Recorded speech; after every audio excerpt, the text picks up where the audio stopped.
بسم اللہ الرحمن الرحیم۔ السلام علیکم۔ سلام کا جواب کومنٹ کرنا مت بھولیے۔ امید کرتے ہیں کہ آپ خیر و عافیت سے ہوں گے۔ نکاح کرنے کے 15 فائدے۔ آپ صلی اللہ علیہ وسلم نے فرمایا نکاح آدھا ایمان ہے۔ آپ نے فرمایا نکاح میری سنت ہے۔ آپ نے فرمایا نکاح قرب الہی کا ذریعہ ہے۔ نکاح پیغمبروں کی سنت ہے۔ نکاح کے ذریعے نسب کا تحفظ ہوتا ہے۔ نکاح امت مسلمہ کی مضبوطی کا سبب ہے۔ نکاح ایک دوسرے کی عزت کا سبب ہے۔ نکاح کرنے سے نفس قابو میں رہتا ہے۔ نکاح کرنے سے انسان برے کاموں سے محفوظ ہو جاتا ہے۔ نکاح عفت اور پاکیزگی کا سب سے بڑا ذریعہ ہے۔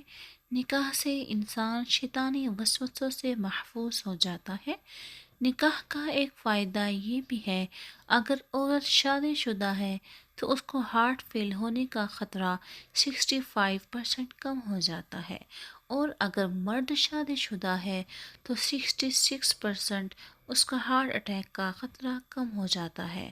آپ صلی اللہ علیہ وسلم نے فرمایا نکاح میری سنت ہے، نکاح کو عام کرو۔ اسی طرح کی اور ویڈیوز دیکھنے کے لیے میرے چینل کو سبسکرائب کرنا مت بھولیے۔ جزاک اللہ۔